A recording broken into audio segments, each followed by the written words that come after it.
नमस्कार, सुप्रभात। 28 अप्रैल 2025 का दिन आपके लिए मंगलमय हो, ये दिन आपके लिए शुभ हो, ऐसी मेरी कामना है। 28 अप्रैल 2025 को शुभ मुहूर्त कब कब है, निकृष्ट काल कब कब है, निकृष्ट काल में राहु काल का क्या समय है और दिशाशूल किस दिशा में है और इसका क्या निवारण है, ये सारी बातें इस वीडियो के माध्यम से आप तक पहुंचा रहा हूं। वीडियो में शुरू से आखिरी तक बने रहें। हो सकता है ये वीडियो आपके आज के दिन को मंगलमय बना दें। आज का कोट है, उठो, जागो और लक्ष्य प्राप्ति तक मत रुको। स्वामी विवेकानंद ने ये कहा है। 28 अप्रैल 2025 को सोमवार का दिन है और वैशाख माह के शुक्ल पक्ष की प्रतिपदा तिथि भी है। प्रतिपदा तिथि रात 9:11 तक रहेगी। इसके बाद में द्वितीया लग जाएगी। मीराचार्य ने काल को 5 भागों में बांटा हुआ है। महेंद्र काल सबसे अच्छा काल, फिर अमृत काल, फिर वक्र काल। शून्य काल और राहु काल निकृष्ट काल हैं। इन दोनों समय काल में हमें कोई भी शुभ कार्य नया कार्य नहीं करना चाहिए। यदि इन दोनों समय काल में हम कोई भी शुभ कार्य नया कार्य करते हैं तो उसके सफल होने की संभावनाएं शून्य के बराबर रहती हैं। महेंद्र काल और अमृत काल में वैसे तो आप कोई भी शुभ कार्य नया कार्य कभी भी कर सकते हैं, लेकिन बेहतर रिजल्ट पाने के लिए, शीघ्र पूर्ण होने के लिए, 100% सफल होने के लिए कहा यह जाता है कि युवा और प्रौढ़ के समय को चुनेंगे तो अच्छा रहेगा।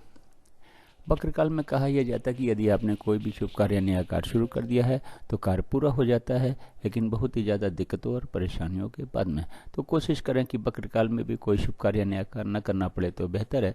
अगर किसी वजह से करना भी पड़ता है तो युवा और प्रौढ़ के समय को चुनेंगे तो थोड़ी राहत हो सकती है, लेकिन ये मान के चलिएगा कि इसमें भी दिक्कतें हजार आने वाली हैं। राहु काल फ्लोटिंग काल है। यह महेंद्र काल, अमृत काल, वक्र काल और शून्य काल में पड़ सकता है। राहु काल यदि महेंद्र काल, अमृत काल, वक्र काल में पड़ता है तो उसमें हमें कोई भी शुभ कार्य नया कार्य नहीं करना है। उससे पहले यदि हमने कोई भी शुभ कार्य नया कार्य शुरू कर दिया है तो कोई दिक्कत नहीं है, और कार्य हमारा राहु काल के बीच में कहीं जाके समाप्त होता है तब भी कोई दिक्कत नहीं है। महेंद्र काल आज के दिन 7:36 शाम से शुरू होकर 9:12 रात तक है। फिर 6:12 अमृत काल 6 बजे से शुरू होकर 7:36 सवेरे तक है। फिर 10:48 सवेरे से शुरू होकर 1:12 दोपहर तक है।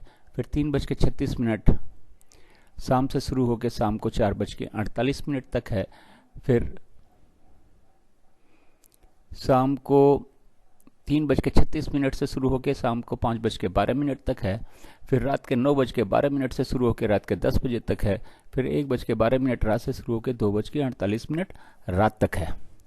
वक्र काल सुबह 7:36 से शुरू होकर 10:48 सवेरे तक है। फिर 1:12 दोपहर से शुरू होकर 3:36 शाम तक है। फिर शाम को 6 बजे से शुरू होकर 7:36 रात तक है। फिर रात के 10 बजे से शुरू होकर 1:12 रात तक है। फिर 4:24 सवेरे से शुरू होकर सवेरे 5:12 तक है।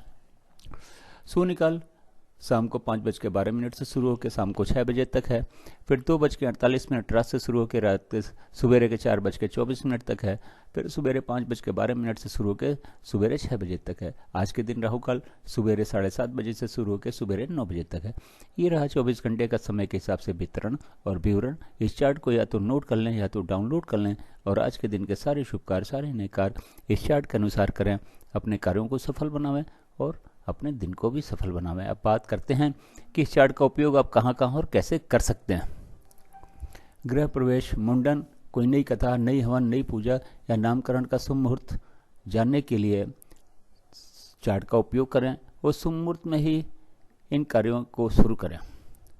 गाड़ी खरीदने जाना है, लड़की देखने जाना है, लड़का देखने जाना है, किसी यात्रा पे जाना है, किसी से मिलने जाना है, जमीन खरीदने जाना है, फ्लैट खरीदने जाना है, किसी यात्रा पे जाना है, स्कूल में एडमिशन के लिए जाना है, इंटरव्यू के लिए जाना है या फिर किसी परीक्षा के लिए जाना है, तो घर से निकलने का शुभ मुहूर्त चार्ट में देखें और शुभ मुहूर्त में इन कार्यों के लिए घर से निकलें।